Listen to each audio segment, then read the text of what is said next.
What's up guys, it's Cody over at Form First Fitness, just dropping another quick garage tutorial.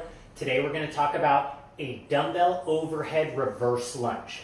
So, overhead squats, lunges, great for shoulder mobility, good for hip activation, nice tight core throughout the movement, just to get that posterior central nervous system activation. I want you to grab one dumbbell, we're going to curl it up, and then a smooth press overhead, okay?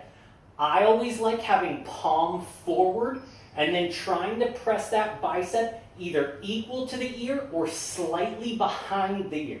If you have shoulder issues, then let's turn that pinky in so we're more in that prone position, pinky forward, thumb back, okay? But for this demo, I'm going to have palm forward, knuckles back. From here, we want to make sure that core is nice and tight and we don't have any significant bend in that low back. Nice, sound, structured shoulder, elbow locked out. From here, if I'm holding it on the right side, I'm going to have that left foot step back, drop that knee, trying to keep a relatively vertical shin with that front foot, and then a strong press from the heel.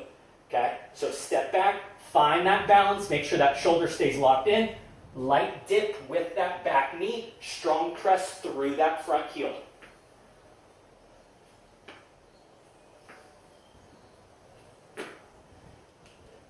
If you guys like the video, make sure to like, comment, and subscribe.